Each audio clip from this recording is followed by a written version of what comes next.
appreciate the opportunity to welcome you today to the 2019 Economic Outlook Conference hosted by the Columbia Chamber of Commerce and Ready. I'm Stacy Button and I'm the president of Ready, and it's my pleasure again to welcome you all here today.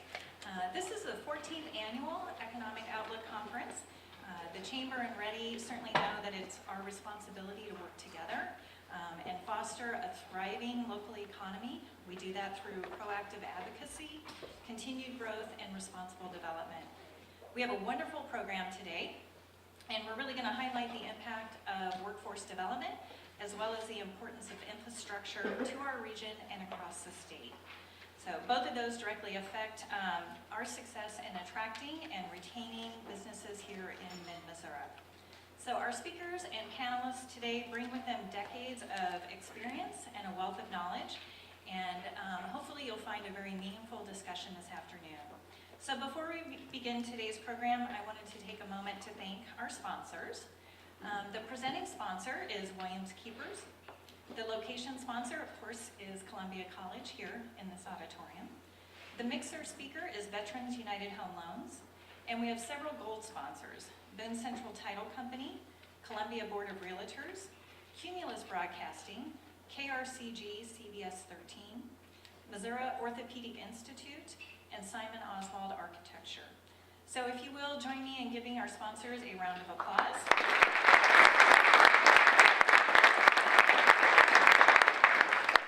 And before we hear from our guest speakers, it's only fitting that we hear from our presenting sponsor, which is Williams Keepers. So I'd like to ask Jeff Eckelmeyer, who's the CEO and past chair of Ready, to come to the stage.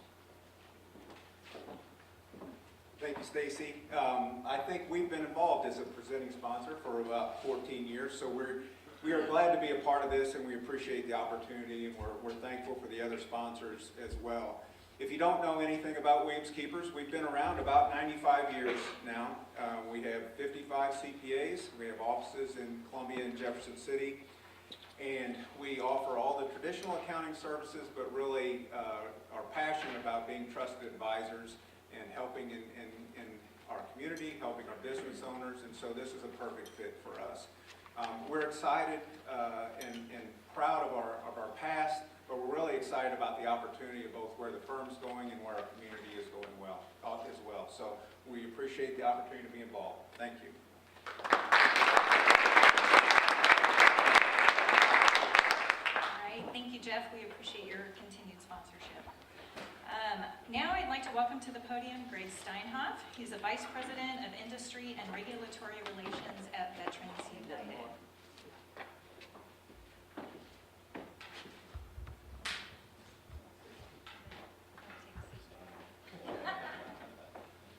Thanks, Stacy. It's great to be here. It's nice to see all the important people who showed up this afternoon. So, it's a pleasure for Veterans United to be one of the sponsors. It's very appropriate with our employees that we are the mixer sponsor because we're really good at that part. A little bit about Veterans United.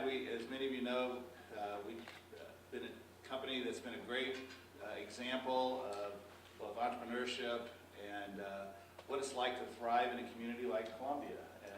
Veterans United has been successful largely because we're in a community that provides a lot of great, has a great labor supply and a lot of great entrepreneurial support.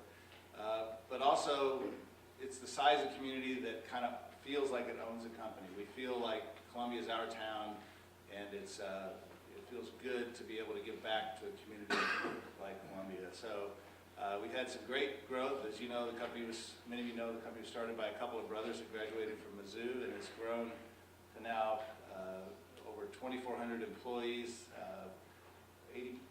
About 1,300 or 1,400 of them are right here in town, so a substantial employer. In the last 12, 13 years, we've gone from basically not having a presence in the veterans loan space to now we're the #1 lender of VA loans in the entire country. So we're very appreciative of the fact that we've had the opportunity to be in this position, and we look forward to seeing if we can do it for years, growth for years to come.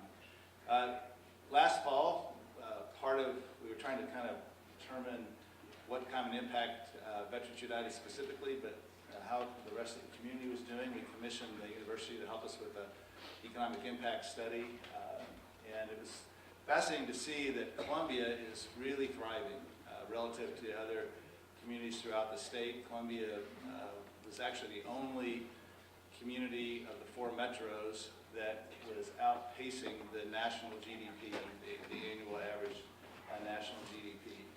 It's the fastest growing community of the 4 metros, and potential for growth in Columbia is great. One of the things that the study also pointed out was just a really healthy balance of public and private sector contributions to our local economy. So we look forward, we would just encourage that all of us look for ways to support private sector employment, private sector development, entrepreneurship, creation of new companies, and then ways to find new opportunities for our existing businesses to thrive and to grow.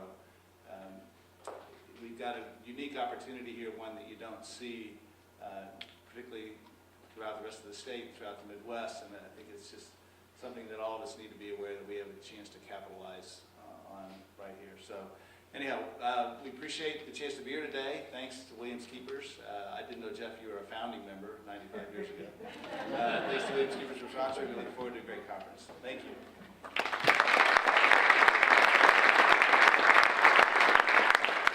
right, thank you, Greg.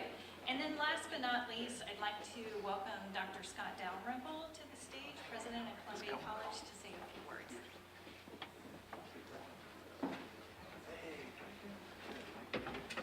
Go Cougars! Hey, who was that? I like that. Yeah, you can come anytime. Well, thank you, Stacy, and thank you all for being here. I actually have to start off and say, Stacy, I was very impressed. You actually said Missouri. Did you know that? Did you say that on purpose? Is that actually the way you would say it? Like, yeah? I can't do it. I'm sorry to everyone who's a native. I can't. I've been here 5 years. I think if I was here 50 years, I can't say Missouri. It just don't come out. It doesn't. I feel like a fake if I say it that way. I can't do it. I can't. It sounds fine. I'm not. Yeah, thank you. But it doesn't say. It can't come from me. I don't know where you get that, but it's okay. It's a safe space here. We take all types here. But we actually really enjoy hosting this fine group of people. It's always an interesting day. Every time I've come, really enjoyed it. As probably most of you know, but maybe not all, Columbia College has been here since 1851. We consider ourselves the anchor tenant of this part of town, and we're proud to be here. But what some of you might not know is this place, which we love so much, is only about 10% of our business, if you want to call it that way. The other 90% of our students, of our revenue, come from other parts of the country. Some in Missouri. We have 12 locations in Missouri, but we have another 20 or so all across the country, coast to coast. And it's an interesting business. So we look at the national economy just as much as we look at the local economy. But our heart is still here. This is obviously still our headquarters. We love it. And as I think you probably couldn't avoid, as you walked in today, you can see we're investing ourselves in some economic optimism. We really believe we are growing. We believe we'll continue to grow. And that big building that you see out there is twofold. The first floor is going to be a new business school, which we think will be very exciting for our students. And the top 3 floors are actually residence hall. So we didn't have the space. We're landlocked, and we needed 2 buildings, so we decided to just build one on top of the other, which we'll build up. So we're excited about that. If anybody's interested, we can talk. I can certainly give you more details about that. But we're bullish on the future. I think there are a lot of great things happening. We're proud to be part of it. Last thing I'm going to say, it's on a personal note. I live on Route 40, which is just like almost to Rocheport. And I'm very much for whatever option it is that replaces the whole bridge. Because if they go like contraflow in that one part, Route 40 is going to become like Route 70 and I'm not gonna be happy. So that's my vote, if somebody could write that down, or, you know, that's worth $200 million or whatever it's gonna take for a new bridge. So anyway, we're really pleased that you're here. I hope you enjoy the afternoon. Thank you.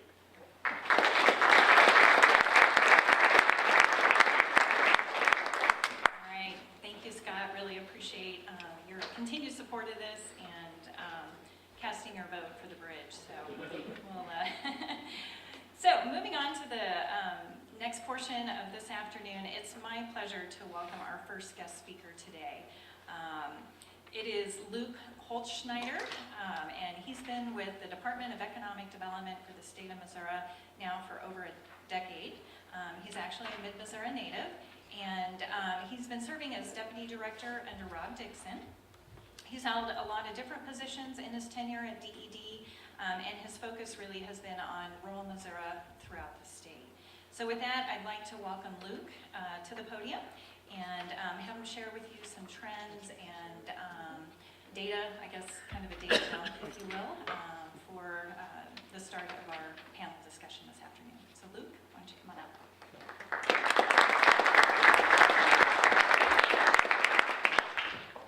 Well, good afternoon, everybody. Here we go. Yep, interactive. So as mentioned, Luke Holzschneider. I'm a Mid-Missouri native. I do call it Missouri as well.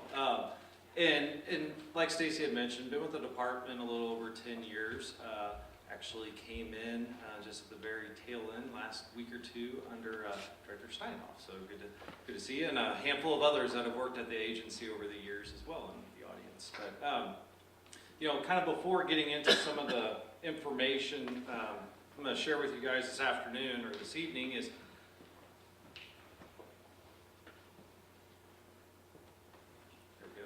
it's just really my appreciation for the opportunity to be here.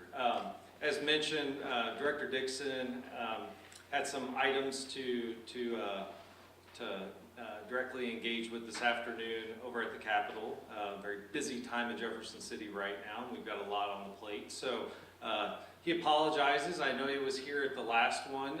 Really enjoys the opportunity to be here, but you know, that presented an opportunity for myself to attend in his place today. And ultimately, as a Jefferson City native, it's not too often, you know, regionally we think, you know, as a team, but I don't know if that's burning or who, but just ultimately my time at the department, first 6 or 7 years, I was focused in southern Missouri. So South Central, Southwest, and portions of Southeast for about the first 6, 7 years. And then a couple of years spent time focusing on rural Missouri as a whole, as a new initiative for the department, focusing on those key obstacles, barriers, impediments to the opportunity that rural Missouri has. And so getting a chance to come back to really my town, you know, even Jefferson City, Columbia, the mid-Missouri market, I really appreciate the opportunity to engage with the business community in the town in which I live and reside, and really to show my appreciation to you guys for everything that you do. So as mentioned earlier, Columbia does have a great economy. Boone County is growing and thriving, you know, but what I'm going to share with you this afternoon is not necessarily the pretty. About a year ago, a little less than a year ago actually, the department instigated an initiative to really settle on understanding exactly where do we stand within the economy. You know, we've begun to identify at that point in time that we needed to improve, and we really wanted to set the standard to become the best within the Midwest. So we looked at about 14 states, and so we understood where we wanted to go, but we didn't know how to get there because we didn't know where we were at. And so what you're going to go through and what I'm going to share with you today, and I'll share it fairly quickly because there's about 38 different slides on data here, but it's to just frame up establishing a base setting of where we stand as a whole economy within the state of Missouri, but then also as an economic development agency, how do we match up and compare to those competing states? And again, all centered around the initiative to become the best in the Midwest. So what we initially just saw blatantly was that the economy is growing, which is good. But in comparison with our peer states, our Midwestern peers, we weren't growing at the pace that they were. And ultimately, the bottom line is that Missouri businesses and Missouri citizens deserve to have the best. And so we shouldn't settle for just standard growth that we're receiving. We should strive and strategize on how to become the best. And so here's where I'm going to start rolling through a bunch of data here. So what we saw, out of those 14 states, we were 14th for GDP growth, 8th out of 14 for wage growth, 9 out of 14 for job growth, 11 out of 14 for per capita income. And again, these aren't meant to place blame, to show that Missouri's economy is tanking by any means. It's, if we want to grow and we want to ultimately succeed those peer states, we have to know realistically, how do we compare up so that we can identify what are they doing different? Because what we saw is that key metrics to improvement in those states and key efforts and areas of focus that they have focused on workforce development and infrastructure. And you're going to hear about both of those, and you're going to hear in the second half of the agenda this afternoon more focused on infrastructure. But really key and a priority focus of the Economic Development Agency and what we see, what we hear from the business community, what we hear from site selectors, what we hear from community members is the struggle with workforce. As I mentioned, it's been about 10 years at the agency. Flip the script 10 years ago, it wasn't necessarily there weren't enough people to put in the workforce. It was the business community saying, we just don't have space for those people right now. And so going from a contraction to a thriving economy is definitely having a toll. One of those key attributes, as I mentioned, is readily available workforce. It's hard to go anywhere within the state. It doesn't matter if you're in southeast Missouri, central Missouri, northeast, northwest, St. Louis, Kansas City. It is a struggle that the entire state is facing, the entire Midwest is facing, and ultimately the entire country is facing. But what we have to do is not just settle on current strategies, but figure out how do we approach this in a coordinated and collaborative effort. So again, I'm going to run through a bunch of this data. Our labor force participation rate is shrinking. We really are a net exporter of educated people in the state of Missouri. So we're sending out more educated people than what we're bringing in. While we do have some good data points, and so I'm not saying that every data point is negative, there are some good things, we needed to ultimately understand what are the challenges we're facing. I'm not going to go through all of these because it'll take the next hour and a half. So, what you'll see at the bottom are ultimately those 14 states that we were comparing ourselves against. And what we were is not just looking at every data point individually, but using the collection of data to help tell the story. So you begin to see who's performing well, and then how are they performing? What's their process? What's their strategy? What's the practice in which they are able to make those type of impact numbers? Because again, we're 12 out of 14 for labor productivity. What's the key impact and key need for economic growth and economic development, workforce development? If each of these metrics continues to decline and the other states are outpacing us, we're only going to get further behind. And so now to kind of hop into some infrastructure items. As you've likely heard, if you've caught anything that the governor has mentioned over his tenure, workforce and infrastructure are top two priorities within the administration. And it is refreshing, relieving, and extremely beneficial for all the agencies to understand what is the clear objective, what are we trying to do, and what is the focus in which we can identify ways in which we can work together from Department of Natural Resources and Economic Development and beyond. It is really, truly an administrative effort to figure out how we improve on workforce and infrastructure, because research and studies have shown us that those are what drive the local and state economy.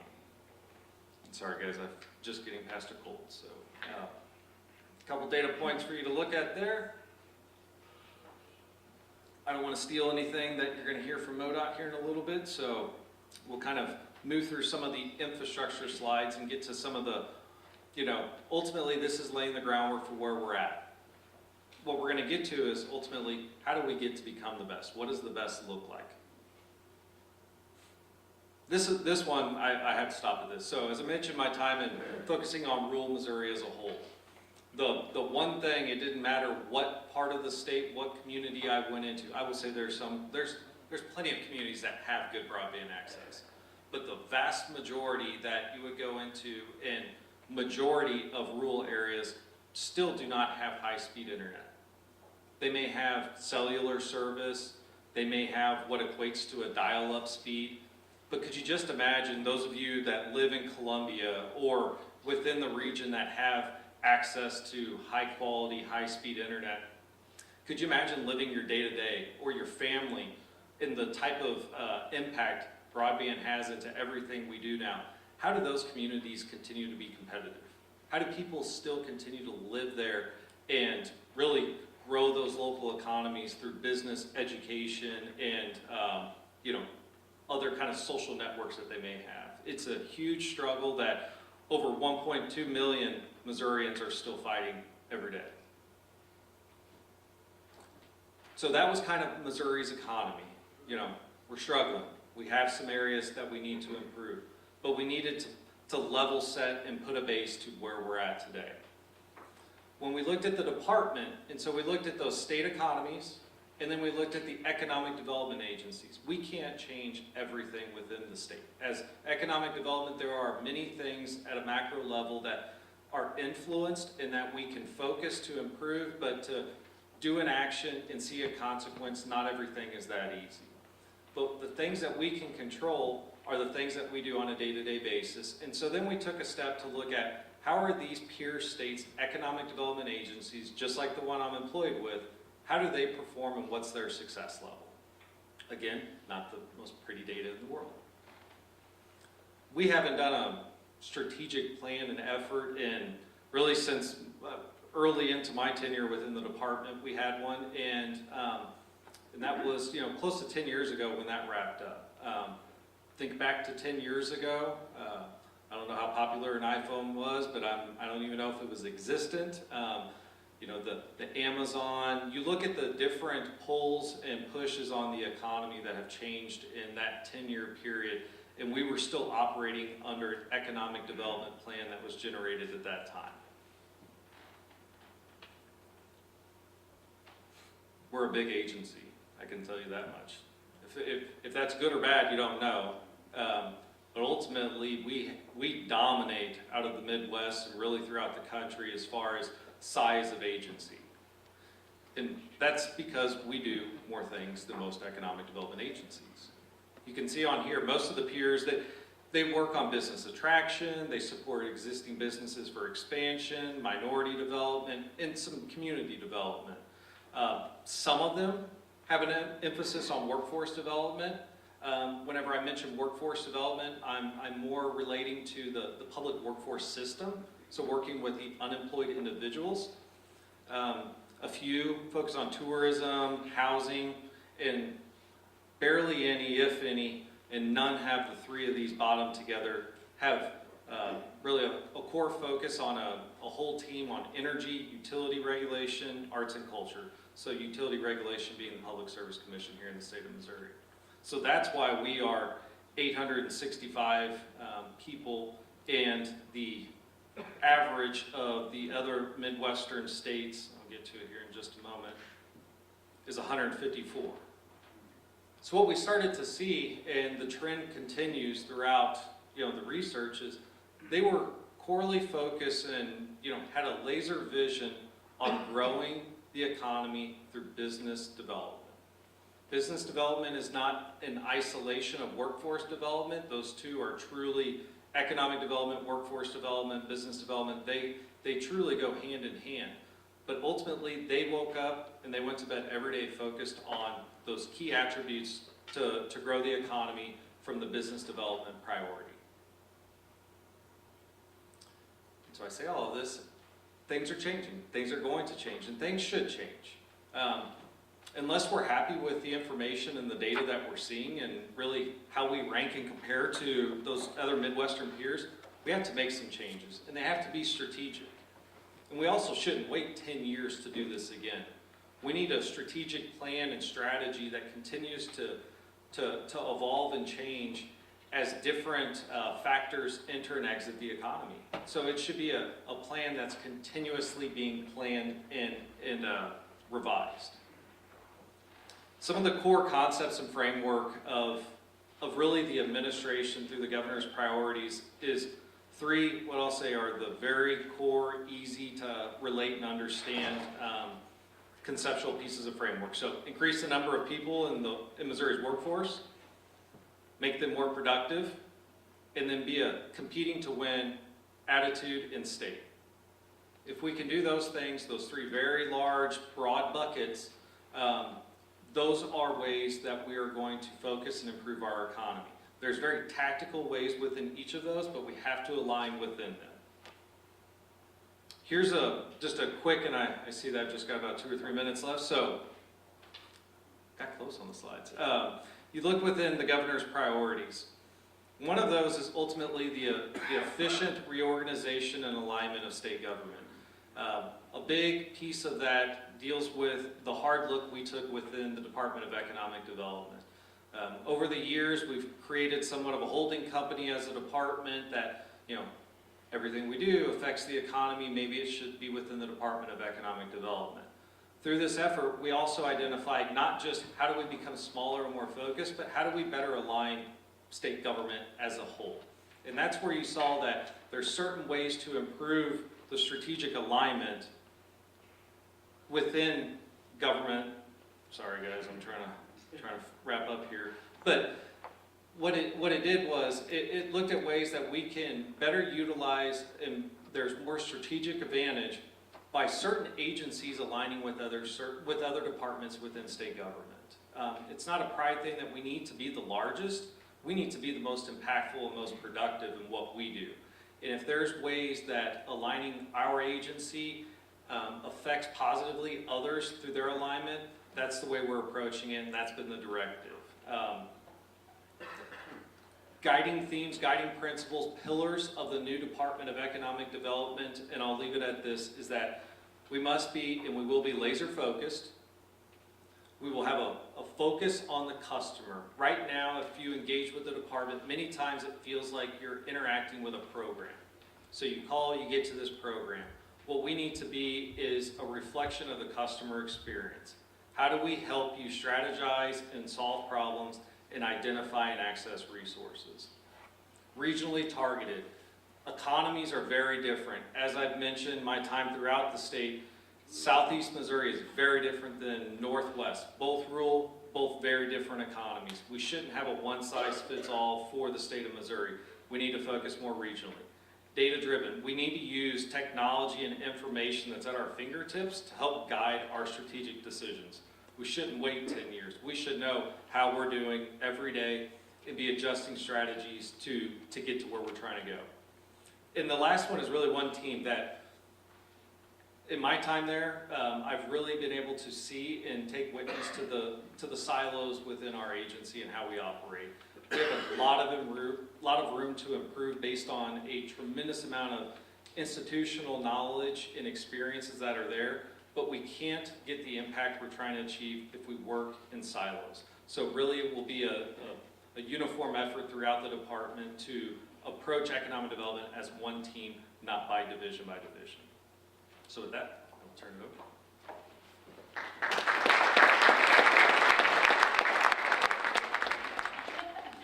Joe, Faye, and Dan, really appreciate everybody joining us this afternoon for this panel discussion.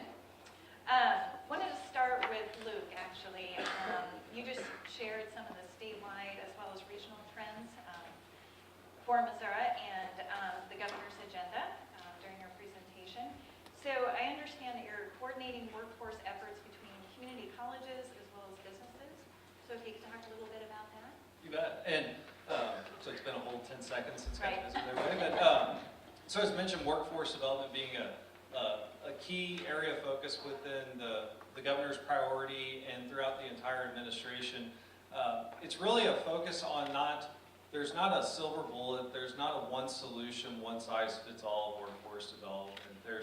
There's really numerous approaches, and where I could have gotten into some more information are some of those initiatives that are currently going through the process of moving forward that have a focus on all realms of workforce development. And what our agency has done to some level over recent history is our interaction and engagement with the partner community, both from the training providers, the educational providers, and the business community.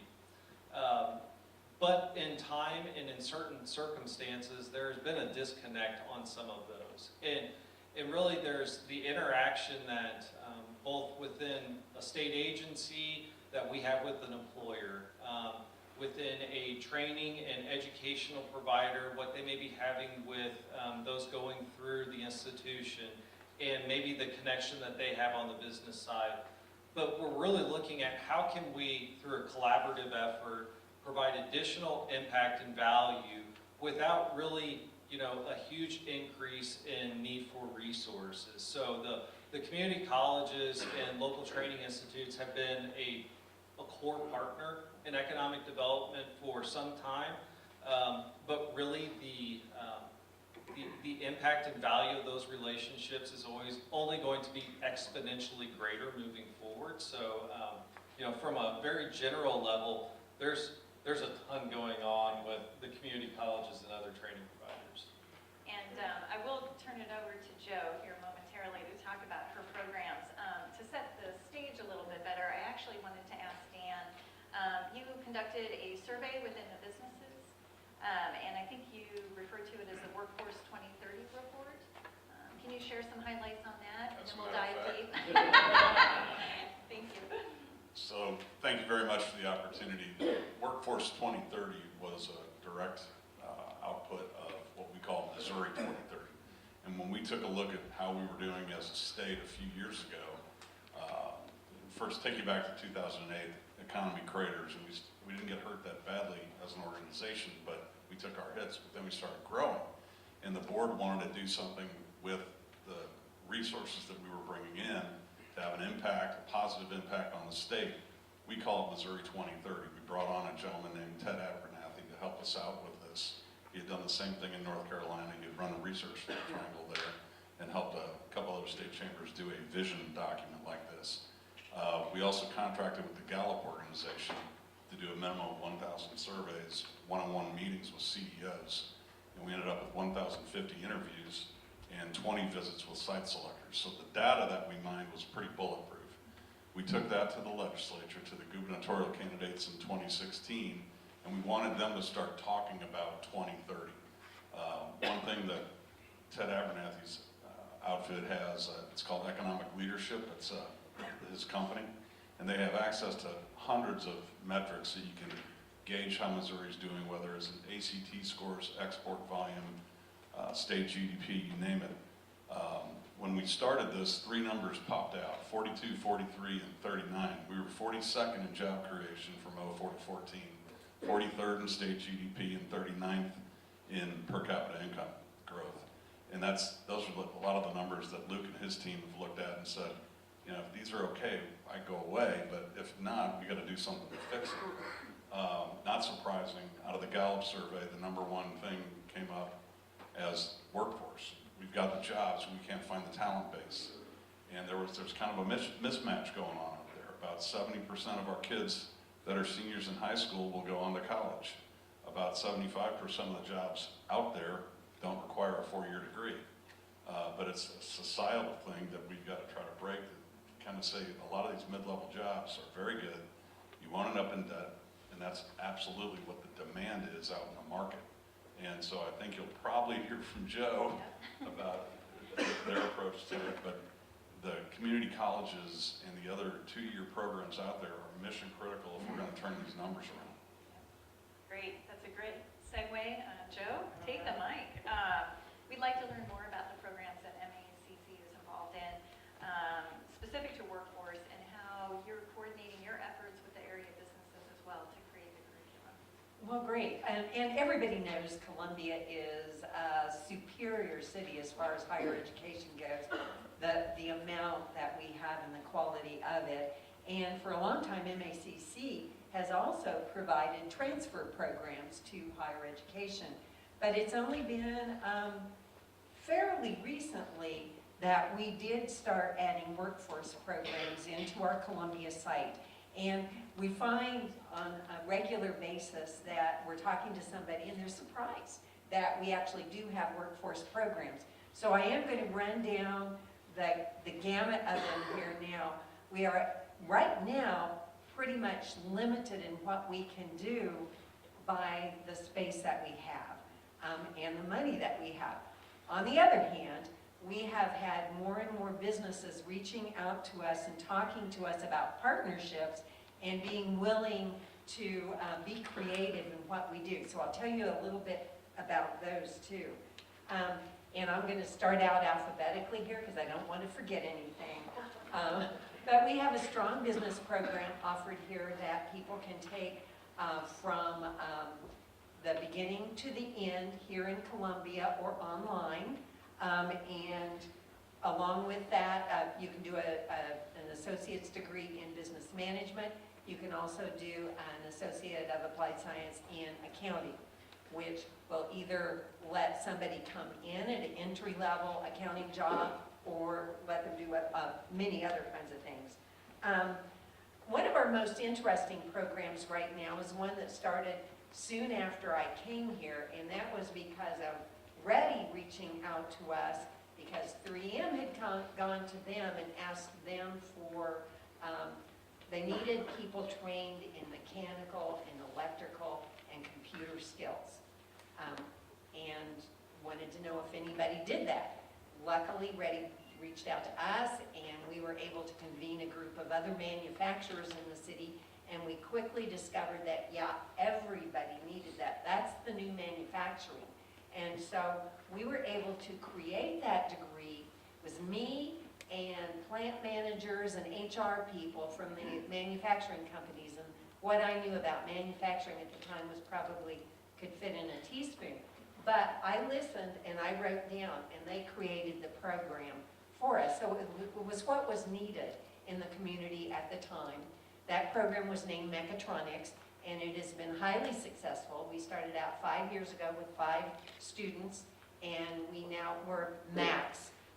You can only take so many students into a small space with trainers, so we have between 50 and 60 students in that program, and we're trying to expand that in other ways by adding, for example, an advanced manufacturing program, which is similar to the mechatronics program. They have the same first year of courses, but in the second year they branch off and do more welding, machining, CNC, which is also a need of a lot of manufacturers at this time. Our information technology program is also evolving. We've had a strong one for a long time, and that is also a program that people can complete in Columbia here, and all of those classes are taught virtually. So we have a few students who come into class for those classes, and they can come if they needed to work one-on-one with an instructor, face-to-face. But most of our students discovered very quickly that dialing in, or logging in, dialing in, that dates me, log in from home, or actually from the office, where they've got permission to take their lunch hour or to do some part of their day taking a class at our college. We have networking and we have programming, and we are in the process of starting up a cybersecurity program too. Early childhood education, one of our strongest programs now, and another one that I think is serving the community well, and that students can take from beginning to end. That program was actually set up virtually too, so that students can log in from home, and those classes are mostly night classes because they are mostly people who are working in early childhood education in the community right now. We are lucky enough to have Tracy, our director of the program, with us now. And Tracy wrote a grant that we got with Boone County Family Services that is allowing us to train those personnel who are already working in early childhood education who don't really have training in early childhood education. So they are able to earn their CDA credentials while they're still working, and then potentially come on and finish that degree, an associate's degree with us, by doing some other grants that will pay for their education. And then I need to introduce you to Brandy Glover, who is our Workforce Development Center. That's a pretty new operation for us. And what that center is set up to do is to do the other kinds of training, those immediate needs that people need, the not-for-credit classes, or something that a manufacturer, for example, finds that he needs his supervisors trained in leadership. I can call Brandy and she will bring a leadership class to the plant and train those people. That workforce development, we also do CNA classes here, or we're going to be starting those soon. We were lucky enough to be able to partner with the Boone County Joint Communications to start an emergency telecommunicator program. And that's our newest program here. We just finished our first class in the fall, and we hope to start another one soon. That was a wonderful thing for a partnership because the Boone County Joint Communicators helped us purchase very expensive training equipment, and they're also helping us by providing the instructors for those classes. We have another partnership that is really helping us expand our area, and that is with the Columbia Area Career Center. And so we are partnering with them because we are taking over many of their adult programs, and we're able to teach them at the Columbia Area Career Center. We don't have room for them, nor do we have the facilities. So we're doing an LPN program right now for that, and we're adding a Surge Tech program next year, and hope to be starting up a welding program very soon too, and looking at others. And the final program, You're doing good. Okay. You're all right. that I Floor want is to really yours. talk I about won't take the microphone away. is our adult education and literacy program. And this one, it really gets me at the heart, because this is where I think we have the room to really expand our workforce. There's a large population out there of people who don't have the means and the education of others, but who certainly have the ability to be fruitful workers in our workforce. And so our adult education and literacy program takes those people in at the beginning in order to earn their high school equivalency. But one of the things that we do is that we also work with those people about setting goals for the future, and that means thinking about going on to college. And going on to college at MACC because they're actually familiar with our programs and that they can get into a workforce education program. So we really have people thinking about that right from the beginning. And we are doing the adult education and literacy classes kind of around the community now. Again, not something we had room to take over the whole program. So we are partnering with Job Point. We have classes there. We have, I'm going to forget one, at Central Missouri Community Action, at the Job Center, and also at MACC. And if you don't know about this program, we're also trying to do something that we call integrated education and training, so that we can actually train these people to learn certain job skills while they're working on their high school equivalency.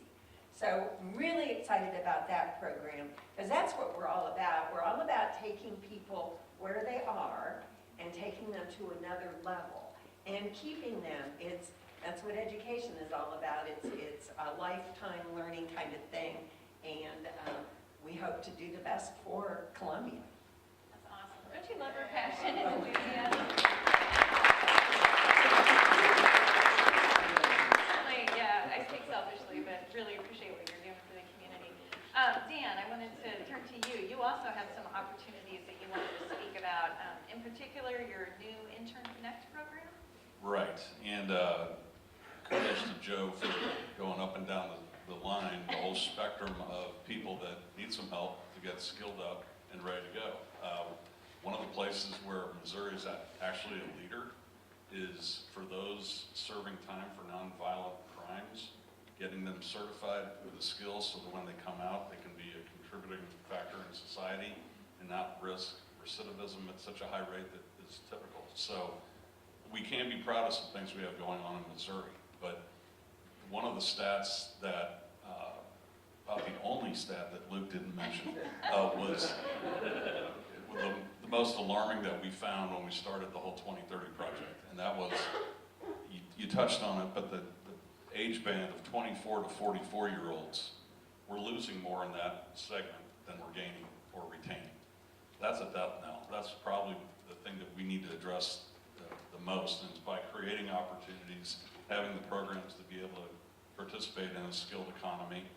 And we discovered a program that the Indiana Chamber of Commerce was using. And if you look at the states that the DED compared us to, it's Indiana, Tennessee, Georgia, and I think they're really good comps to get an honest assessment on where we are.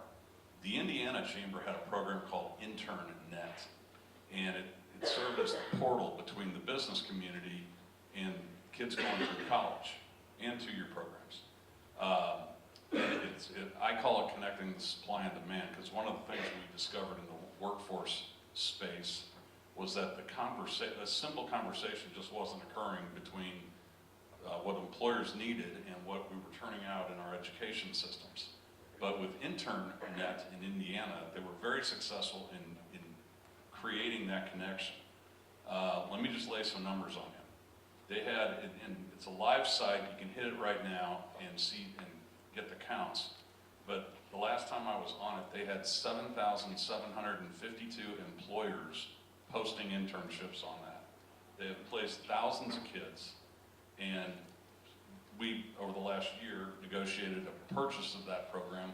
We call it Missouri Intern Connect. InternNet just didn't roll off your tongue. So Missouri Intern Connect, and we launched it 3 weeks ago. We already have about 140 employers on it. We've made a couple connections with internships, but if we could scale that the way Indiana was successful in doing so, I think we'd take a big step forward towards stemming that flow of talent that we need to stop in Missouri. And by locating it, if I'm a kid from St. Louis and I'm down going to school at Rolla, and I want to come home for the summer and I find an internship, we prefer paid internships, but I get an internship, I make the connection with the employer, the chances of me possibly getting an offer go up exponentially and me staying in Missouri go up. So we're really excited about that program. Again, it's live, Missouri Intern Connect. You guys can hit it on our site. I have copies of this little postcard out on the table outside here if you'd like to take a look at it, learn a little more about it, along with our workforce study and also about our technology conference coming up. But we're really excited about Intern Connect. Thanks, Dan. All right, last but not least, I'd be remiss if we didn't talk about this upcoming legislative session. And so I thought perhaps Luke, Dan, if you wanted to speak to that, or Joe, if you have any wishes, maybe. Probably gonna let Dan cover a good chunk of this.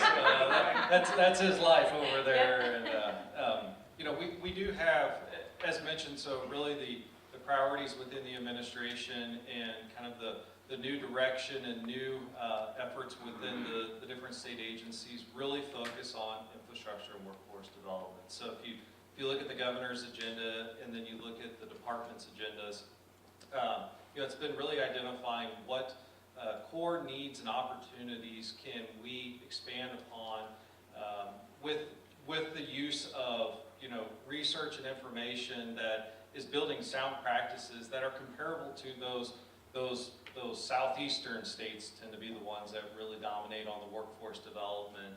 Your Georgia and Alabama, Indiana, and those type of programs, and really identify what is it going to take for us to have comparable type programs and resources in Missouri, and put that in front of the legislature and really build the business case behind it. So much of this is about making the case. We're not just saying, well, we think, or wouldn't it be cool? This is what is working elsewhere. Here are the bones that we have that we can expand upon it, and putting that in front of them. And I will say the reception has been extremely positive on almost all fronts, and there's been a lot of movement, which I'll let you fill in, but on a lot of these key bills that support workforce development and infrastructure. And so, mentioned earlier, Director Dixon truly did want to be here, and he's at the Capitol this afternoon as a couple of our priority bills are being discussed. So there's a lot of attraction to what we're doing, and it's built on that business case scenario. So Dan, if you want to touch on some of the specifics on those. I do want to say just one thing.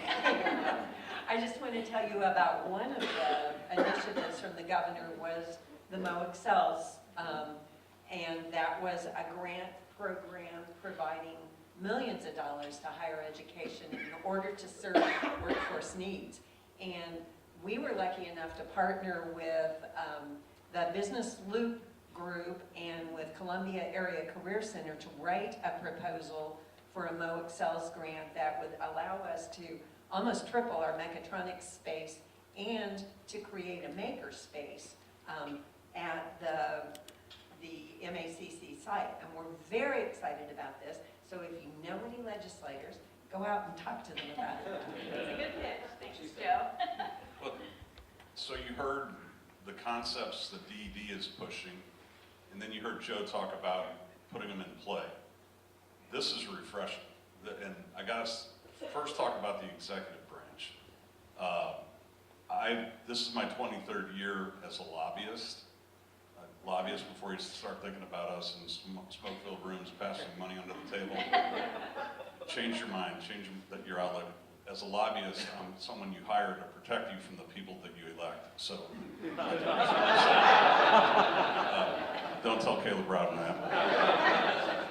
But it's true, this week, I think you see the House and Senate move a workforce bill. They were on it last night for final approval. In the Senate, they got sidetracked, as the Senate often does, on some other issues and some rantings, call it filibuster. But I think that's why Rob got called into the big house, as we call it. But at any rate, there's a focus on workforce like we've never seen, and very real programs that work and help people like Joe, who are on the front line trying to make it happen. So it's very refreshing to see that. We all know what happened on Prop D, the transportation funding increase last November. I thought, personally, the language that voters saw was a little confusing in the ballot box. I had so many people come out and say, we're going to vote for that, but it looked like they were playing a shell game and moving the money around. Once you lose that trust, you're done. So we went to the governor and said, double down on it. You still got 1.1 million votes. That would have passed any of the other propositions on the ballot. We wanted to just go back to it, just do gas tax increase, 2.5 cents over 4 years, per year over 4 years. Gets you to the average in the Midwest. We're just trying to be average, and you saw the number that Luke put up. We've got the 7th longest highway system. We've got a situation where nobody's going to take our location away. We should be the logistics and distribution center for the Midwest, the nation, the continent. And so there's still a lot of work to be done there. But again, Governor Parson has a laser focus on infrastructure and transportation. The bonding bill that you might have heard of to bond $350+ million worth of bridge repair and rebuilding across the state, I think that passes this year, and I think you're going to see activity. We need to do something, as we learned last week at our transportation seminar up in Columbia, that the feds might actually get something done on infrastructure, but the states that don't have anything to answer to that, or say, we're putting our skin in the game too, won't participate in that. So Missouri has to do something. And I was really relieved to hear the governor last week say the bonding approach is a Band-Aid on the problem, because it truly is. But we need to double down on, I think it's the gas tax. I call that triage. Going into the future, that model is not sustainable on a fuel tax with electric cars, other types of propulsion, and more efficiencies coming from engines. So, but those two areas have great priority this session. We also know it's uncertain what the state's revenue situation is because of how revenue was collecting taxes. I'm trying to be nice about it. So don't expect any new funding to be falling out of the sky for whatever program you may be looking for. We've got other issues that we're working on. We have a venue bill that's probably coming up next week, a tort reform bill. We've got a situation where there's about 13,000 cases a year brought in the city of St. Louis, and about 1,200 of those are from the state of Missouri, and about 250 are from the St. Louis area. So St. Louis is seen as a dumping ground for trial attorneys and people wanting to get a quick, easy verdict.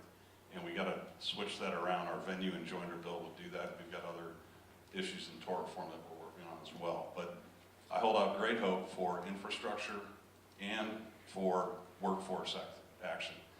This session, you saw a new class of legislators come in because of term limits, so that have several new chairmen, several new members of the committee. So by nature, it starts off slow, but they've really picked up the pace in the last 2 weeks as we've seen them spend a lot of time on the workforce issue and the bonding bill. So I think we're going to have a good year. To finish up what I feel about that, I am very bullish on Missouri right now because of the people we have in key positions, whether it's Governor Parson, whether it's the cabinet members. This cabinet is the A-team. And we all know that we had a transition in the executive branch, but the entire cabinet stayed. And you can tell the dedication that they have. You can tell it from Luke as he's talking about what his boss is doing, but it's up and down the line on the cabinet. So we've got a governor that gets it. He's on message. He just wants to be the even keel and move Missouri forward. We've got legislative leadership that feels the same way. And I think that we have a great opportunity in Missouri, not just to be the best in the Midwest. We're trying to get the top 10 in some of these things. So why stop in the middle? And a lot of times you go around the state of Missouri, oh yeah, I thought we were 25th or mid-range. I didn't know we're 42nd. Is it really that bad? Well, the scoreboard doesn't lie. So it is that bad in some things, but I feel like we've got a lot of solid momentum. Like Joe says, stay on these people and make sure they do their job and deliver on some of these things that they're working on. Thank you, Dan. That's a great message. Not sure. Nick, do we have time for questions, or do we need 5 questions, 5 minutes? All right, great. I'll open it up. I can't quite see it with the lights, but if there's any questions from the audience, we'd be glad to take those now. Anyone? I have a question. Yes. Stacey. Is the DED report online with all those stats that you had to read through really quickly? Yes. So bestmidwest.com. Okay, excellent. Thanks, Karen. Any other Softball. questions? Yeah. Tough question for Luke. No, just kidding. Oh, great. Thank you. Yeah, I noticed at DED, one of the blocks that you put up there that's been part of the priority of DED was the apprenticeship programs. Correct. And I've worked on trying to start one of those for veterans in particular, but one of the things that was interesting in the conversation locally was a lot of people think apprenticeships are only for unionized jobs. Can you talk about just a little bit about what's going on there, what the focus is with apprenticeship? Definitely. And so where you saw the block with apprenticeships, that was really looking at the full administration and governor priorities that focus on infrastructure and workforce development. Within our Division of Workforce Development and in partnership with the Department of Higher Education, as Dan mentioned, there's programming to those that are incarcerated that could either be a drain or an asset to a local economy. How do we make them more productive when they enter back into the community? also looking at apprenticeships, internships, and looking at ways to approach holistically workforce development and not just one single type of opportunity. So our agency also houses the Missouri military advocate, Joe Driscoll, and Joe's very passionate for the departing veterans and service members, and looking at ways to utilize them as a true asset when they transition out of their time in service, either within Missouri or if they're from Missouri and transitioning out somewhere else. So we're looking at it on a very broad approach to really tackling apprenticeships in the most effective and efficient way, and it not to be a program within labor, a program within higher ed, and a program within workforce development. How do we have one central entity focused on apprenticeships that encapsulates all? Very good. Okay, thank you. Can you mention the fast track program? Yeah, do you want me to, or? Okay. So, progress where it's at this moment, it's close. And so that being another one of those boxes that were up there, and I apologize for having to run through that. Rob's PowerPoints are very quick, and I wasn't quick enough on the trigger on some of those. But as another way to look at how we package and look at workforce development holistically, we had to look at those people that were at adult age that were needing some type of training and skill set certification, ultimately to get them more marketable and valuable into the workforce system. So there's been a lot of traction and progress on the fast track bill. Dan, I don't know if you can. Fast track received first round approval last week in the House. So they will third read it, send it to the Senate this week. And that's very good. The more pressure you can put on the Senate early, the better your odds are. So, and the Senate is moving it as well. So I think it ends up being one of the early bills truly agreed to finally passed this session. And the gentleman with the apprenticeship question, that whole Intern Connect program that we're doing, we're gonna, once we get that comfortable and operating, we're gonna try to pivot to include apprenticeships in there. And the thing about whether it's fast track or some of these other programs, or what Joe and her colleagues are doing at the tip of the spear, it's speed. Luke mentioned the iPhone. Think about that. It's not old, but it's changing. And the arc of change in our economy is just gonna get faster. So we were at State Tech and talking with Sean Strong down there, and he said, well, how often do you think we need to alter our programs, change our programs? And we're going, probably every year. I mean, it's hard for an institution to do that. It's very hard to plan ahead, to budget, when that's the rapidity of change out there. But Fast Track's moving, and we're, like I said, I think we're setting up pretty well this session to score. And what fast track does is for people 25 and older who've been out of higher education, and it's going to be short-term training that Pell and other financial aid won't pay for. So it's kind of like an A-plus version of funding for older adults.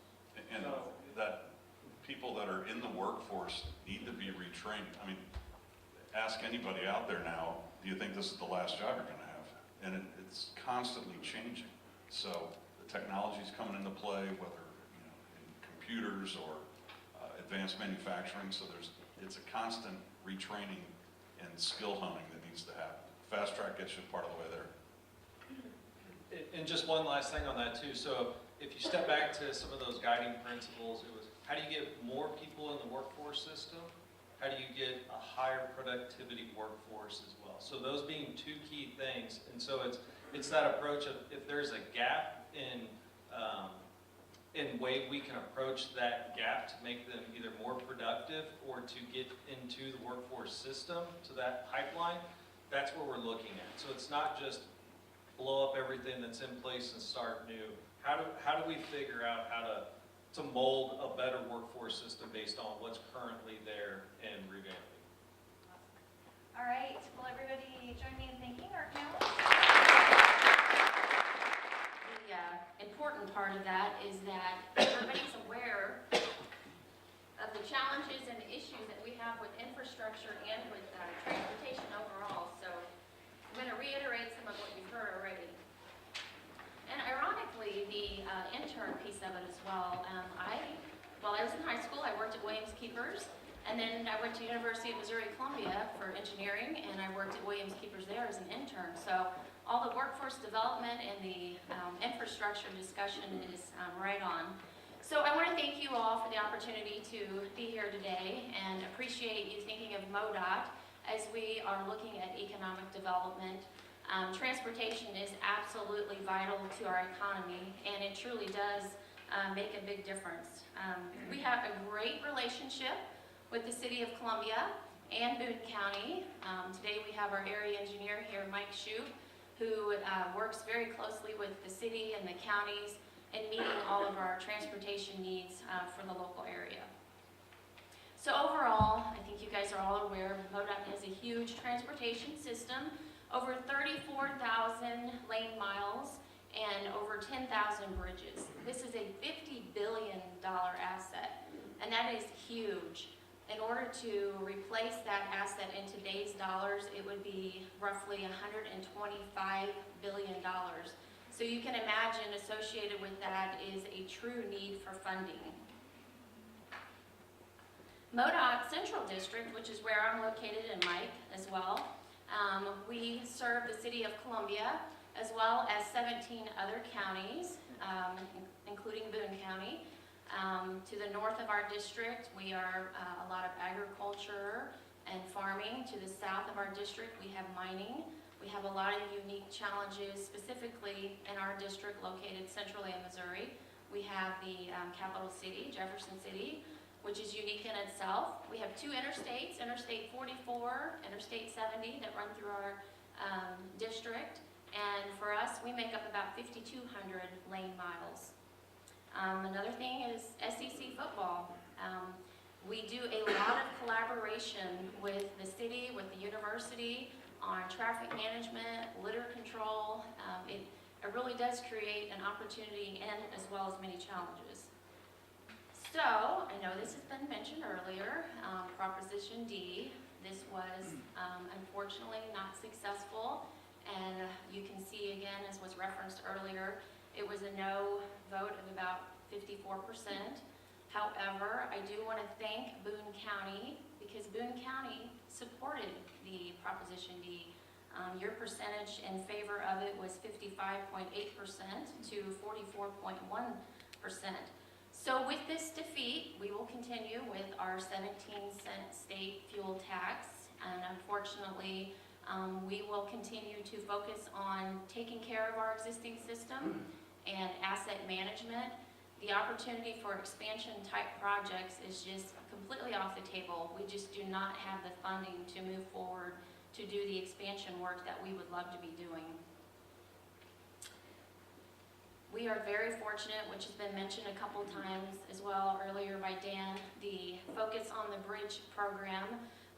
Our leadership, and incredible leadership, in fact, by Governor Parson and Lieutenant Governor Kehoe, have proposed a couple proposals for infrastructure at the Capitol.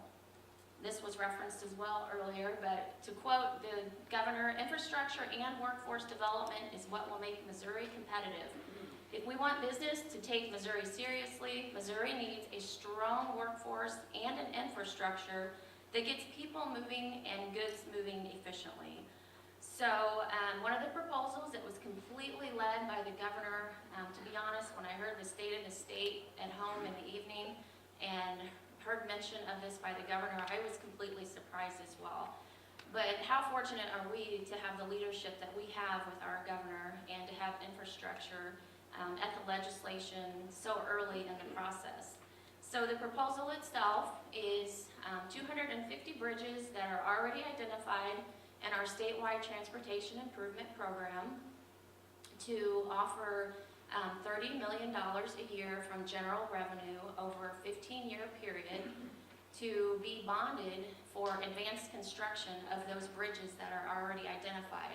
And that money would then be deposited directly into the state road and bridge fund.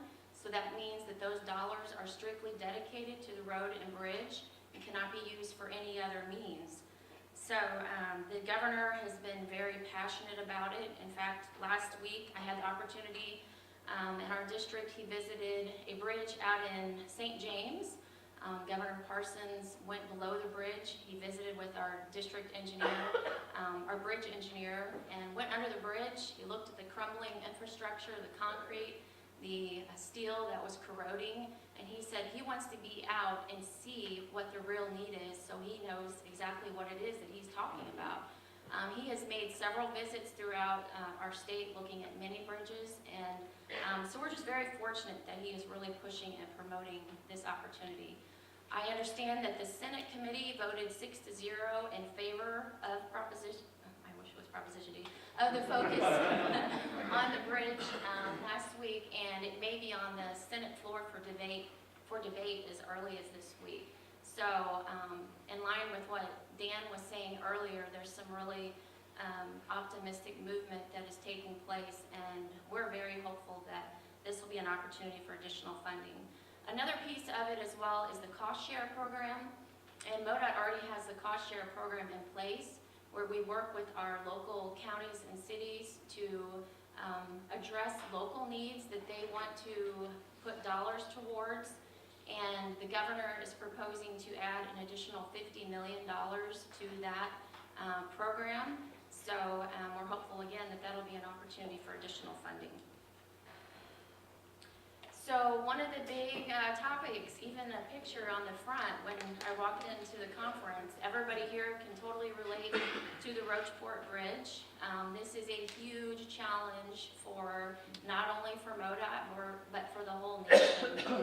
I-70 connects the three major cities in Missouri, but it also is a connection between the nation. And it is absolutely huge in freight mobility, both regionally and nationally. And the bridge itself was constructed in 1960.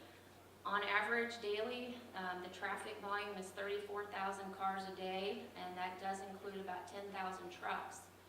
We estimate that there's anywhere from 31 to 46 tons of freight that is moved on the interstate in a year, and that's estimated at $100 billion worth of freight. So it is a critical piece of infrastructure for not only Missouri but the nation. So we do have a rehab project that is scheduled in January 2020. I'm sure many of you have heard. We've done three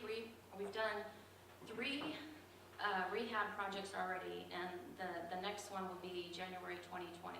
And the cost is estimated anywhere from $15 to $18 million. It's going to have some significant impacts for sure on the travelway.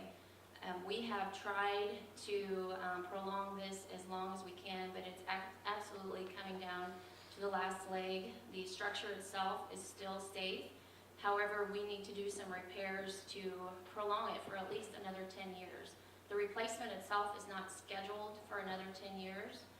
You may have heard of poor condition bridges. In fact, the governor's program is strictly doing work on poor condition bridges. There's over 900 of them in the state. The Roachport Bridge is not a poor condition bridge yet. So typically we are doing the work on those poor condition bridges.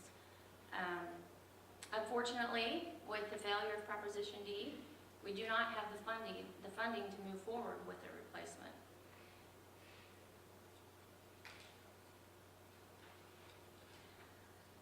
I'm sure many of you can relate who's been caught up in traffic on Interstate 70, on 40 for sure. Well, this is just a picture to demonstrate to you what some of the traffic impacts may be.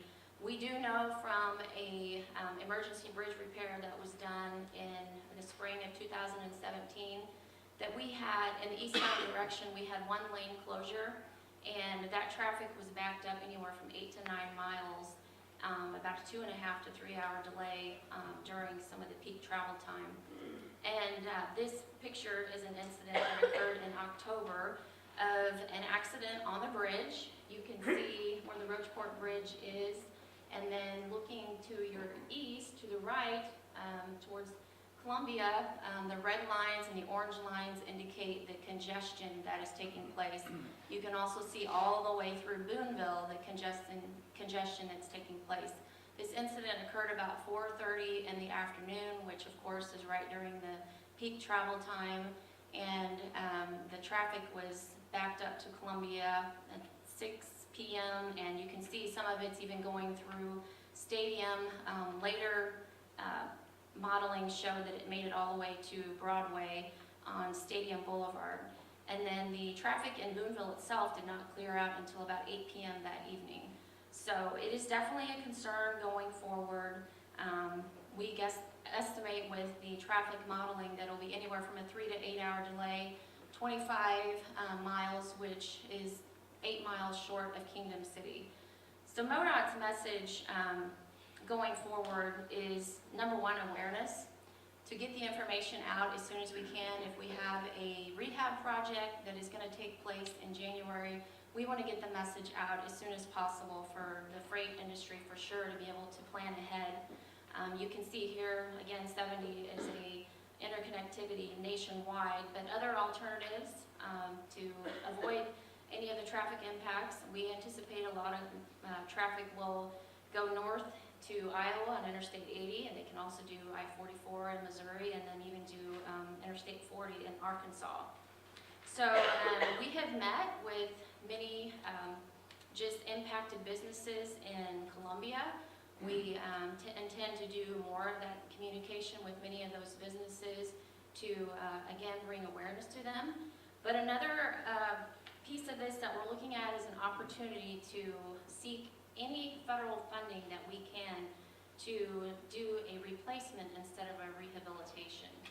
And some of the efforts that we are looking into right now is the infra grant. The infra grant provides grant dollars to Department of Transportation's. This time it's over $900 million that is available. And a focus is on the rural area as well, so the Roachport Bridge project just fits perfectly within that scenario. Some of the conversations that we've recently had with the City of Columbia, with Boone County, with Cooper County, with Roachport, are what can we do to maybe enhance our opportunities to be a more appealing application. And we think by having, number one, just letters of support and advocacy for the project will really make a difference. And secondly is if we could get some type of a monetary contribution, that would even take us a step further. So some of the preliminary discussions that we've had with Boone County, with Dan Atwell, with his leadership, they're looking at potentially $2 million towards the project. And as well with Columbia, they're matching the $2 million. And we're doing some innovative financing to be able to do this. There's an opportunity with some loan program that the county and the city can get a really low interest rate, roughly 1.7%, to be able to loan from us. If the grant is successful, then we'll have a loan over a period of years that they can pay that back to us.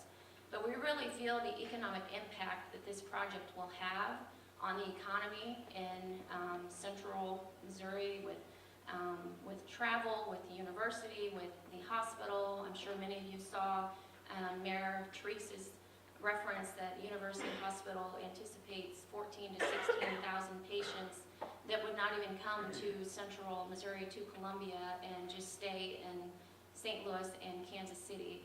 So by having additional representation by all of those other parties that may be impacted, we're hoping that's going to just take us a little bit above the edge and be successful in the grant.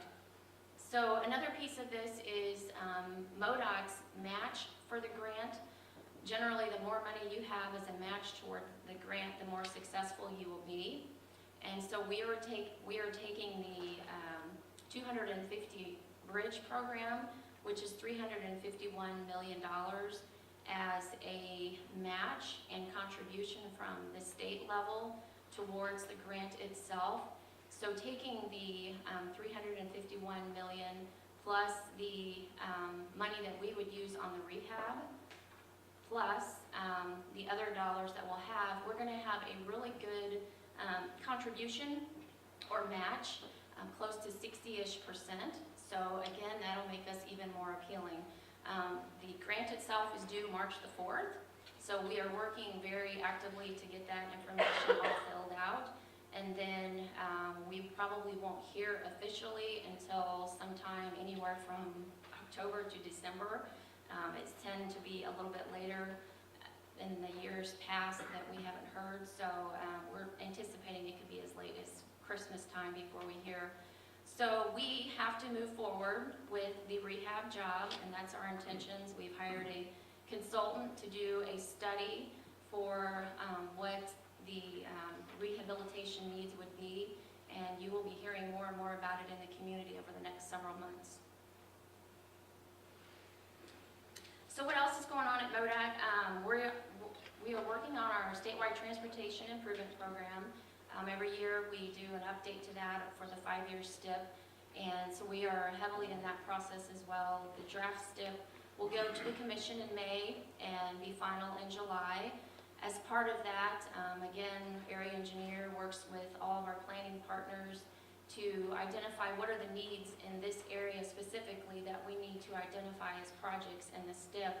I do know a few of those that I've got identified, some traffic studies that are going to be coming up in the area.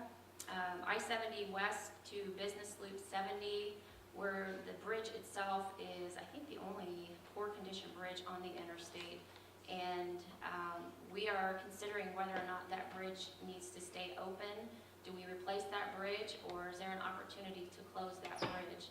So with that, we're doing some studies to do an origination destination study that says, where's the traffic moving with this, and whether or not we should leave it open or not. There'll be a lot of community involvement, public outreach with that to see what the needs are. There'll likely be surveys that will be done.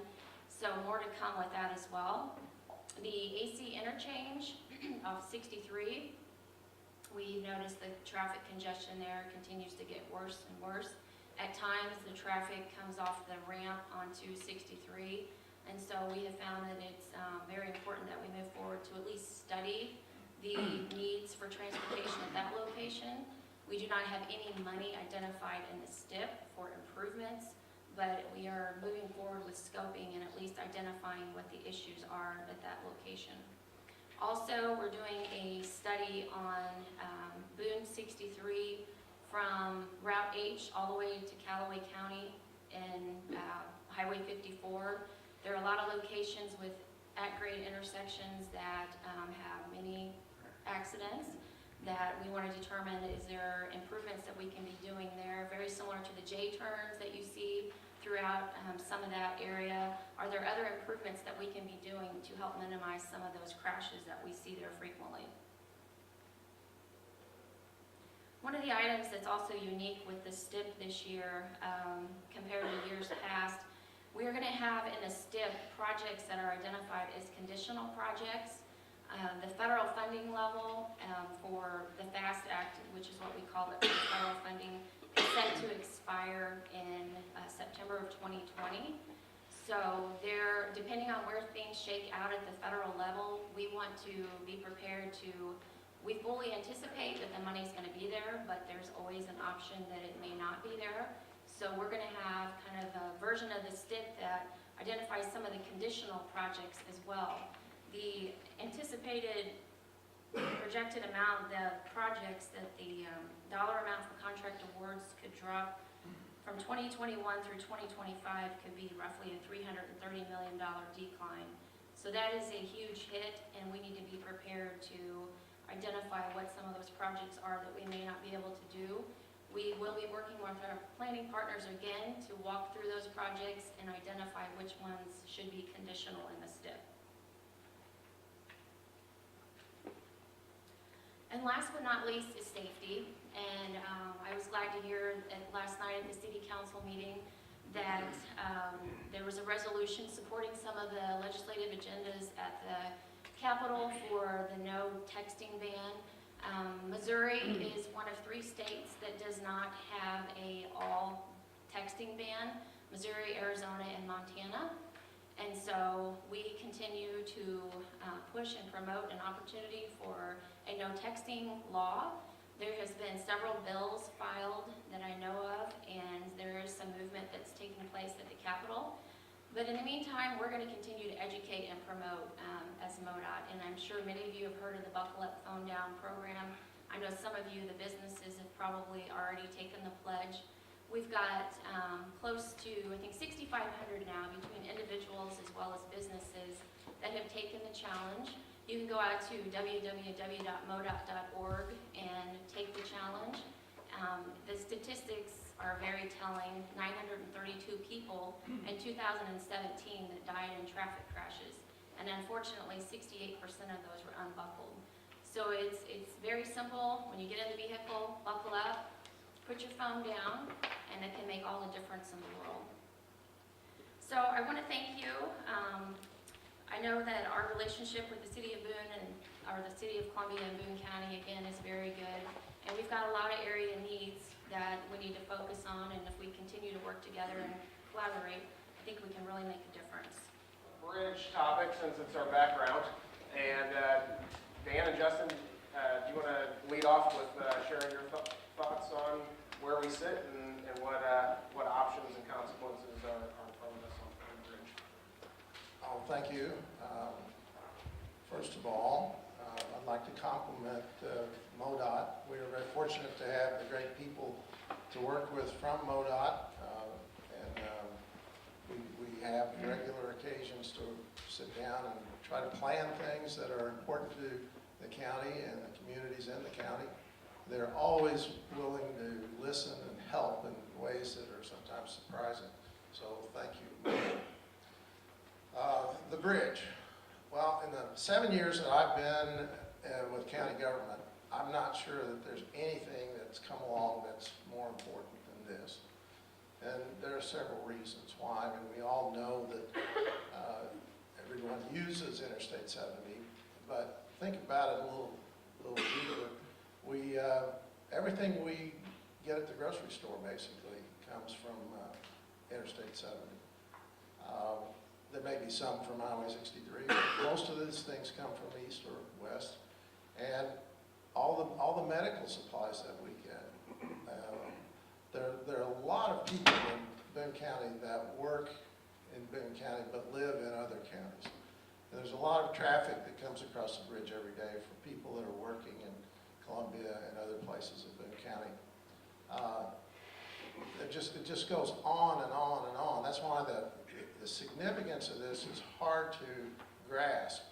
And I think in the future, when this actually gets underway, we're going to face wrath of the voters and the people when they say, why didn't you do something to prevent this backup from happening?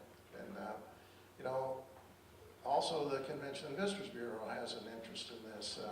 I'll guarantee you that we have friendly competitors in other parts of the state who are trying to capture conferences and conventions and telling them probably now already, Columbia's going to have a problem when they repair this bridge. You're not going to be able to get there easily, and it's not going to be a problem. Well, it's going to be a problem for months and months. I think that realistically, if this happens and we have this backup and all the things that accompany that, we won't get over it the day that the bridge is open. It'll be years in trying to recover the loss economically that occurs during that time. So all that to say we need to do something. And what can we do? I think that, well, one thing I'm trying to do is to organize counties along Interstate 70. And if you look at the line of counties along Interstate 70 and go one county above and one county below that line, and then you add in St. Louis City, Jackson County, and the counties above and below those, that's 3.8 million people in a compilation of 30 counties. And guess what? That's 62% of the population in the state. So if we were to, and we're going to go with this in the form of a resolution and present a resolution to other county commissions and say, would you please sign on that you support improvement in Interstate 70 and the Interstate 70 bridge? Just to illustrate to our legislators locally and in the federal government that there's a lot of public interest in this. And the reason for that, of course, is things like this work best if the public really gets behind it. And how can you get behind it? Well, you can talk about it with your friends, for one thing. You can encourage letters to our newspapers.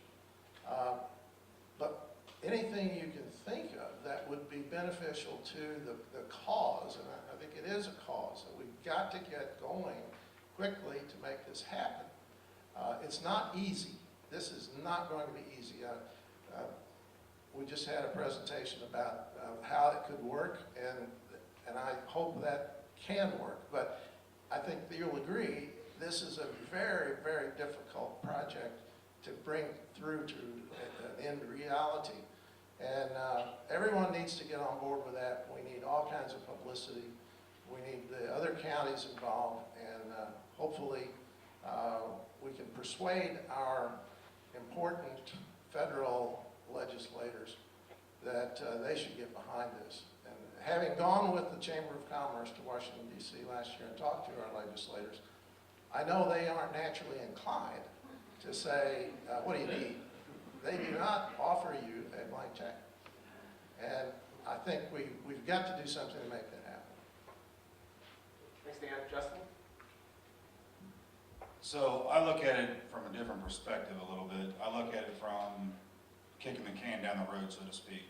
And as discussed earlier, we were talking about a $15 to $18 million spend on repairs that 8 to 10 years down the road could become inefficient or inadequate at that point in time.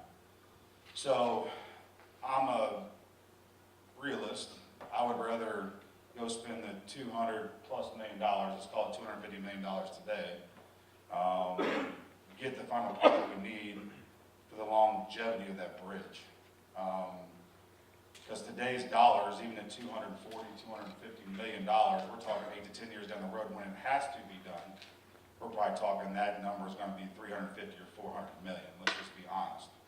So I would rather go spend the money today, if at all possible, and it's going to take everybody in this room to go make that happen. It takes everybody in this room talking about the right things.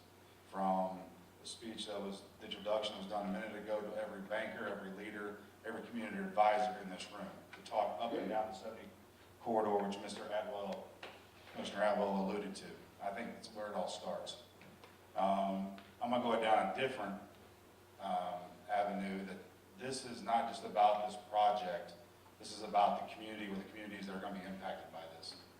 I was so glad to hear last night the City of Columbia stepped up and pledged their $2 million, am I right? Last night came through the City Council meeting. And the reason why that is such a big deal is that it's not just MoDOT, this is a community initiative.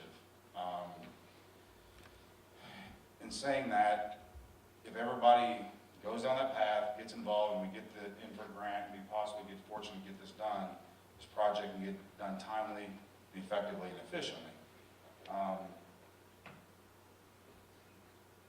Where do I want to go with this? So, there's two different angles.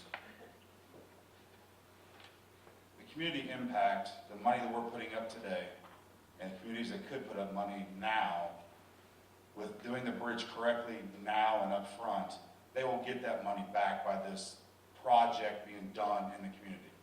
And what I mean by that is, when you have workers in the community for 18 months, how long is this project going to take? Probably 18 or 24 months. If the project was done, you'll have fuel spent, you'll have hotels that will create tax revenue, you'll have meals, you'll have all this other revenue coming on the backside, which won't be a detriment to you. It can actually be a positive on the flip side. And that's the initiative I think that we need to push. Thanks. Let's switch gears maybe off the bridge for a second, and we've heard some statistics today about the volume of maintenance and that's involved in our state and where we rank in terms of funding. What are some things that might not be obvious to the layperson that you have observed that come from those funding mismatches? Well, I can tell you right now with our winter operations, all this winter fight that we've been doing, $45 million a year on average is spent on winter ops, which is to me a phenomenal number. And pothole patching, we've had a horrible winter. Going into the spring, on average, we spend about $15 million a year. So you can see that the expenditures just across the board for just two very simple maintenance type operations is very substantial.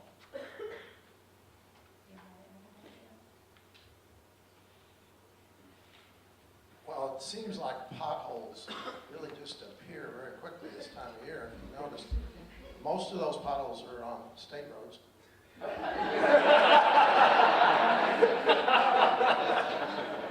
kidding. We have a unique problem at the county. We have 400 miles of gravel road, and this cycle of freezing and thawing has really destroyed the integrity of these gravel roads and turned them into soup in some cases, because there's really not a very good base under most of those roads. And you can't pour more gravel on because you can't run a big truck over that kind of road, and you can't grade them. So it is very difficult. People don't understand that these are part of the problems that go along with living on a gravel road. But try saying that to somebody, you know. Good. If we could, let's maybe talk a little bit about funding. We talked about property and the challenges in getting fuel tax revenue. What do you guys see looking forward 10, 15, 20 years in terms of the way we have funded road and infrastructure projects in the past as a model for the future, or do you see a new model coming into play? I am open to whatever model the legislative session would approve. I mean, I feel like the fuel tax initiative, I personally felt like was gonna make it this time, and clearly I was wrong on that. So, you know, the toll roads has been an initiative that's been mentioned as well. So what it really boils down to is legislative action to make a difference in the public vote of the people. So whatever opportunities for funding that we can get from those arenas, I am glad to get. So one thing that I would like to discuss, and it starts with all of you all again, is the fact that we need to quit calling these things taxes. They're fees. They're user fees. And whether it's an electric car, a diesel truck, a car that takes regular gasoline, they're all fees that are associated with using that asset that you alerted to earlier. So that's the perception we've got to start talking about, is the fees. Now, and I agree with you, whatever mechanism we need to take to get this to pass, so let it be. But it all starts with everybody in this room talking about the right things. And I would encourage you all to do such. On MoDOT's website is a chart that shows the volume of fuel consumed in this state. And in 1994, it was at a peak of that chart anyway. And since then, the chart only runs up to about 2012. About 2/3 of the volume of fuel sold in the state is no longer sold in the state. It's dropped down to 1/3 of what it was. And so, in a lot of ways, a fuel tax is not a very good source of revenue for taking care of our roads. And I think it's going to get worse because of the new economy that's available, and a lot of electric support is involved with automotive vehicles these days. I think we need a new paradigm for finding solution to the need for funding for our roads. And interestingly, you know, some of the most conservative people that I know, you would think would always feel that there's one thing that government should do, if nothing else, and it's roads. But it doesn't seem to work out that way. You have the mic. There's been some discussion in the past about responsibility for lettered routes and whether that should be state or county. So, Commissioners, since you're holding the mic, you want to share your thoughts on whether that should be? Well, Dan, you running again? The fact that that would be unconstitutional, of course, doesn't make a lot of difference. That's mentioned from time to time, and it would be an unfunded mandate, so that's another little issue. But here's what I propose a new solution to that. The state gets 17 cents a gallon fuel tax. The federal government gets 17 cents a gallon fuel tax.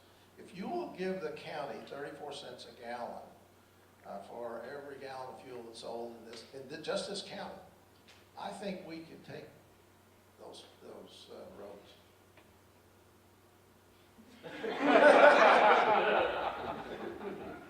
Yeah, good luck with that.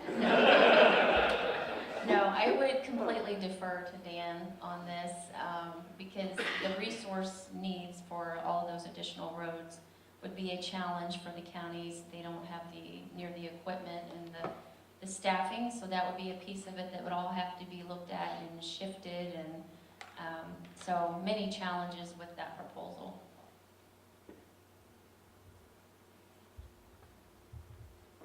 I don't disagree with either of the panelists. The bottom line from my point of view is we already have a shortfall of revenue and fees to take care of this, whether it's the county or the DOT that's maintaining these, we still have a shortfall. So I don't think passing the buck to either entity really makes sense.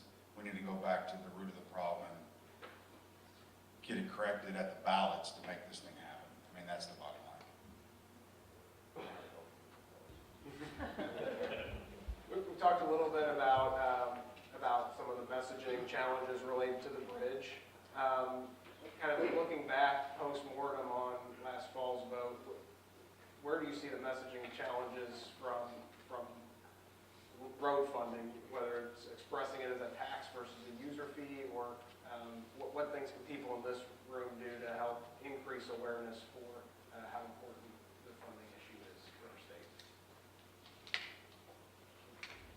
Well, I think Dan's proposal earlier about just going right back and maybe clearing up some of the confusion that many indicated as far as just the shuffling of dollars from one to the other would have been a great start. But beyond that, I really can't say for certain. So either of you have some input? In my short experience in county government, if a proposal fails, there's always a common reason that people believe. And it's usually the failure of education of the voters. Well, this may not be very popular, but you can't educate someone who isn't interested in being educated. And that's part of the problem. There can be hundreds of articles written, and there have been on some of our projects, not maybe hundreds, but dozens in local newspapers, and it still doesn't soak in. So I think clearly the language in that particular proposal last year, Proposition D, was defective, and you know, I'll blame the legislature because they tacked it on to a bill rather than trying to prepare a clean-cut version at the very beginning. And so if they want to accept that responsibility, they should try again.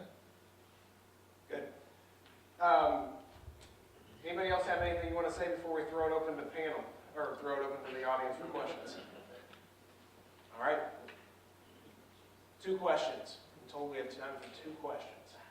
I know who's going to ask them. Do you want me to just call? No. Yeah, in the back. Not so much a question as a statement. The Rocheport Bridge, we anticipate will be on the poor list this year after its inspection.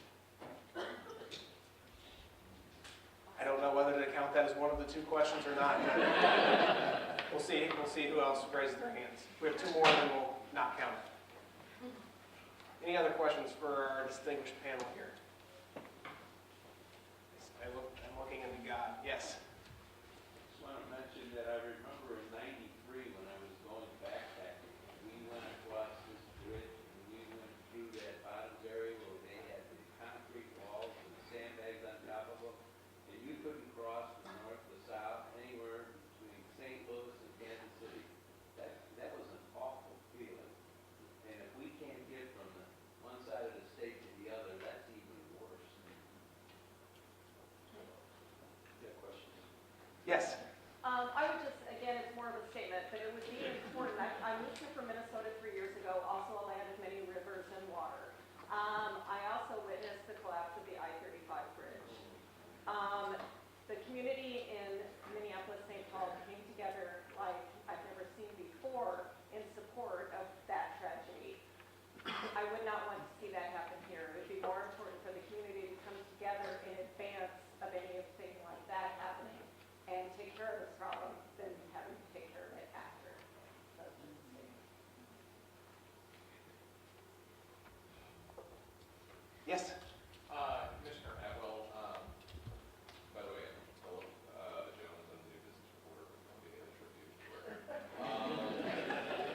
Commissioner Atwell, Ms. Roark alluded to this earlier. She said the county may be interested in paying $2 million into the project similar to the city made. Is that something that the county commissioners consider? Yes, on Thursday of this week, we will publicly discuss the proposition that will be presented by way of our standard ordinance arrangements to match the city of Columbia's contribution up to $2 million. I expect that will be approved by the commission on Thursday, but no guarantee. We have to have a public hearing and do all those nice things. All right. I think that our 3 statements and 1 question fills the time we have left. So let's give our panel a round of applause.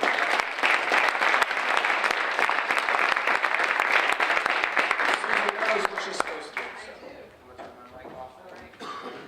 Thank you very much. Great job. Thank you, panelists. For those of you that do not know me, I'm Susan Hart with Hubert Builders, and I'm currently the chair of the board of the Chamber of Commerce.